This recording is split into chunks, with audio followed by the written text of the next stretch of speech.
Oh, all right, guys. So, excuse the sad eyes. Don't know what it is. I got like a heat rash underneath my eye or something like that. I don't know what it is. Could be like, we were just saying it could be like laundry detergent or something. So I promise I'm not sad, so it's fine. Honestly, just for this video, guys, I've got a push workout, but we're just gonna run over, just talk and just some kind of tips and tricks and stuff. Training, all that sort of stuff, life, just nice and chilled, So I've done a few warm-up sets, again, just kind of 4 to 6 reps, just building up to a working weight, and we'll dive into it.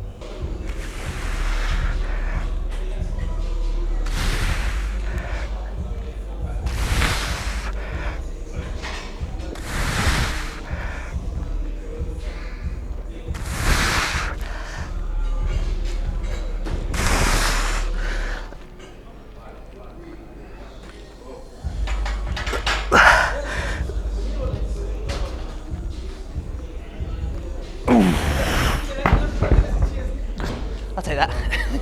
It's good. I actually tried, before Michael got here, I tried to do the weight up and I did like 4 reps. So I went back to that.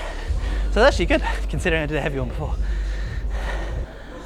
It's warm in here now, isn't it? God.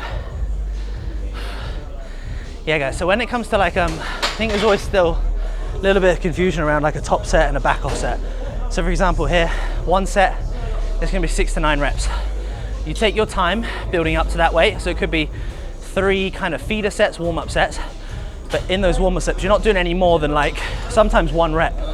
So it could just be like 3 reps, move up, 3 reps, move up. Take your time in between, and then you do 1 set all out, 6 to 9 reps. Then you do exactly the same, but on a second set of 1 set of 10 to 12. So it's a little bit lighter, but it's still all out for a little bit lighter weight. If you could do that 6 to 9 again, it wasn't heavy enough. So that's the idea of a top set and a back off set, really. Take your time resting as well. Until I kind of feel good to go, then I'll go. In the meantime, rest. Unless you're told otherwise, where you have a method where you don't rest.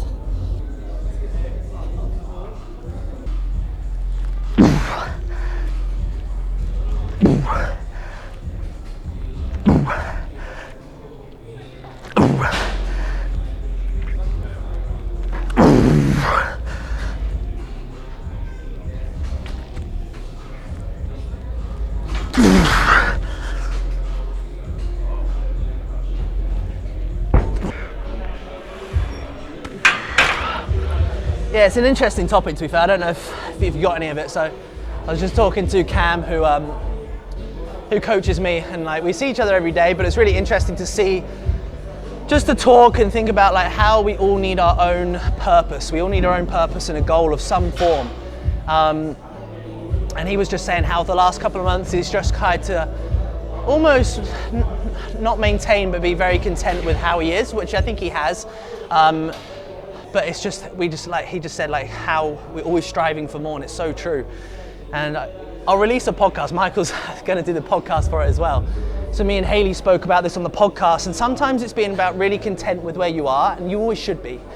You should be very grounded and enjoy the moment. But personality types, like the environment that's here, and same for myself, I always need a purpose. I always need a goal of some form to chase, because otherwise I just feel very lost without it. And I think having a goal does give you a lot of clarity, because you know what to do, and goals lead into more goals and things like that. And maybe don't use it as a goal, but just have like ambitions in life. It's just so vital to just keep you ticking on. Anyway, back to training. So just doing a couple of feeder sets here again. This is why it's really important to track your weight. So you've seen that I write all my weights down, track all my sessions. But that's why it's important, because I know that I need to work with 110 kilos today. So I'm just building up. I'll probably just do 3 reps here, 3 reps with 100, and then go into my working set.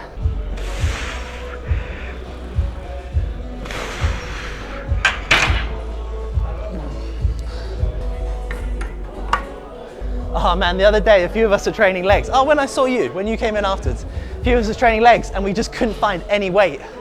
It's horrible. So yeah, I do probably just 1 rep, to be fair. That's the thing, there's no real warming up, there's no real how many reps or sets should you do. You just go and feel. Because I did that incline press, I need less of a warm up here.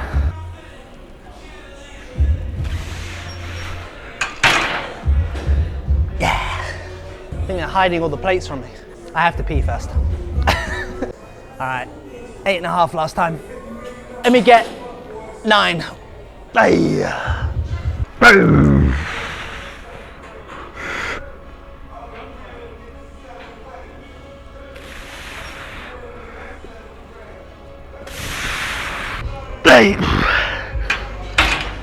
Not today.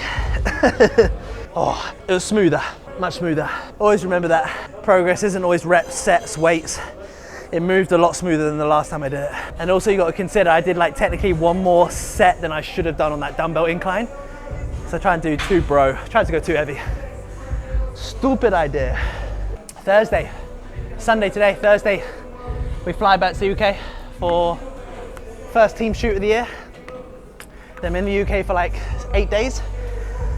I'll be taking some downtime from training. I think probably take about 4 to 5 days off training, just to rest. And then catch up with a few clients out there at home. And then on that Sunday, fly to Orlando for Steph's last 2 shows. Then we got a nice few days in Mexico to wrap up the trip. And then we ended up booking a fucking another flight. So we come back from Mexico, have 3 days here, and then we go somewhere else. So, but we have to keep it a little bit secret, even though it'll probably come out. Right, give me 10.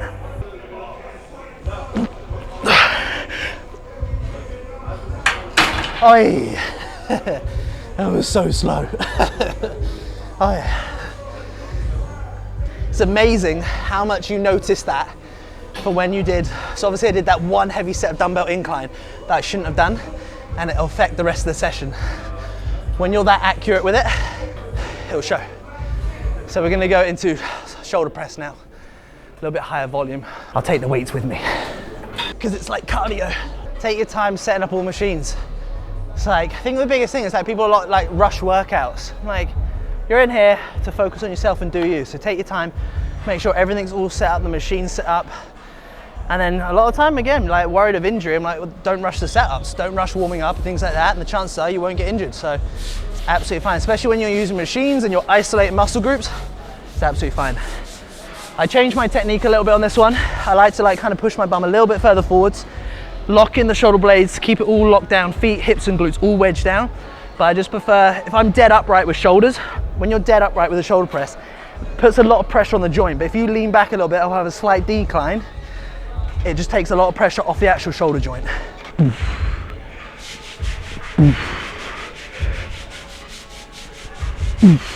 Always to remember is that to build muscle, to do that, you have to train a muscle till failure. And by that, it doesn't mean like fucking like squash yourself into the ground and fuck yourself up in the politest way. It just means taking that muscle to a failure point. And that literally means by like, when the form starts to break down, you lose the full technique and things like that, then potentially 1 rep on top of that, and that would be the controlled failure.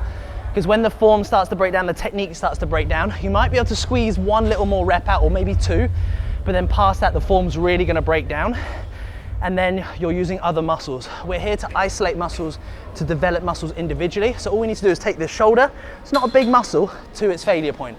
And you'll see this now. But I need a bit more rest. Because I'm getting old. 27 this year, guys. Whew. That sounds old, doesn't it? Nearly 30, fuck.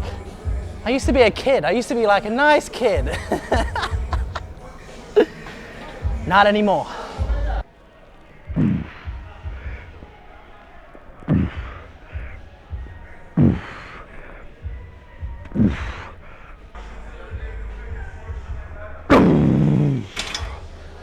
Yeah, and you can see that like literally I struggled to lock out, so realistically I wasn't going to get another full rep. So that's it, that is a controlled failure, so it's all good. With this movement, I've definitely changed my technique. I always teach people the same sort of thing, like lead with the elbow, make sure the elbow comes high. But now I've kind of like, the more you train, like the more you just keep adjusting and getting better with training. And all I do now is I think about almost pushing my hand to the sky, but then because I have the leading with the elbow in my head, it just allows me to keep a bit more of a neutral arm. We'll go 2 sets, 2 working sets, 10 to 15, and then a double drop set. Oh, I've definitely got like a little allergic reaction to something, because I'm itchy as fuck.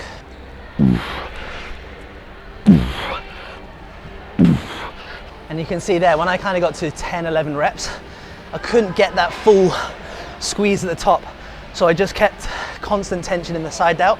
So I kept it working just a bit more of a lengthened range instead of a shortened range. I definitely think for shoulders, like lateral raises and stuff, higher volume works really nicely. So things like adding in drop sets, rest pauses, just a little bit higher reps. Like I'd probably just say 10 reps plus. Anything less than 10 reps, I just don't think it works that great on side delts for me. Always the one to remember with flies, it doesn't have to be out here. For me, that feels like really exposed on my kind of shoulder joint. A fly can be here, so you can bring the hands in if you've got a cable machine, because all that matters is where the elbow is. So regardless if I have my hands here or my hands out here, the elbow is in the same position. So the chest is still getting the same stretch. So for me, I just prefer to have a little bit more of a box shape and then think about driving my elbows together. Lock in, shoulder blades, feet, hips and glutes. Elbows squeeze together.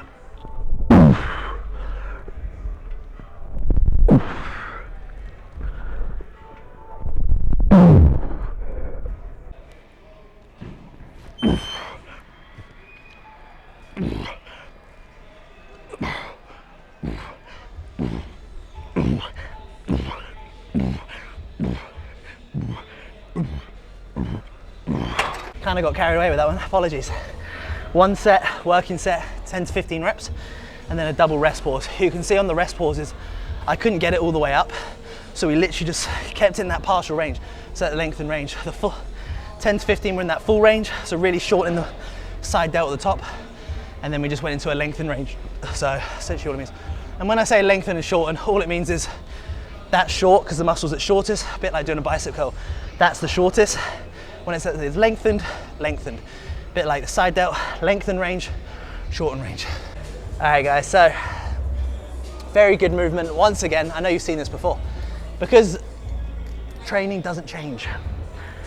So we're going for that cable crossover. Full stretch at the top, strengthen out the tricep, nice squeeze at the bottom. I'll tell you what I do need to do before I go back to the UK, get a bit more of a tan. I need to make my mum really jealous.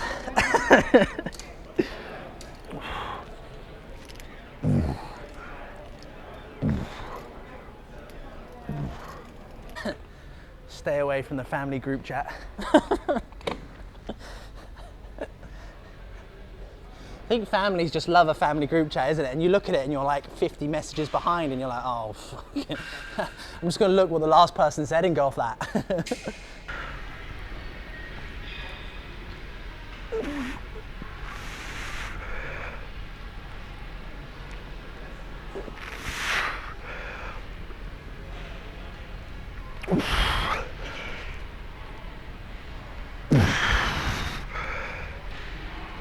So it's a little bit of a weird machine, this one, but it feels really good. It's just like a tricep extension machine, but it feels really nice. Don't have to go crazy heavy at all. Want to get that full stretch. Imagine you're doing a bicep curl for your triceps, so you stretch it, squeeze it. My sad eyes, cry it out. Cool. That's it, team, we are done. Push, done. So we just finished that tricep extension. Just 2 straight sets, 15 to 20 reps. I'm just gonna hit 2 sets of abs as usual. It's been something I've been really good with actually. Abs were a really weak area for me.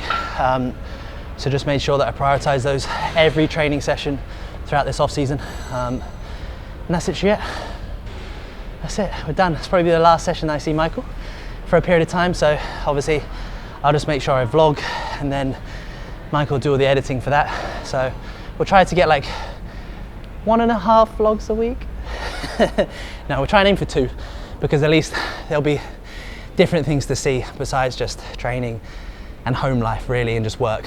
Like when you're traveling, there's cool shit everywhere, different gyms, stuff like that. So yeah, that's it. UK bound, USA bound, Mexico bound, and then destination to be announced soon, bound.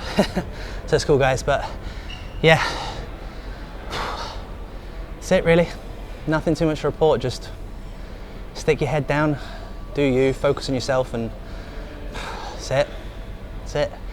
Enjoy the moment, be present, just keep plugging along. 1%.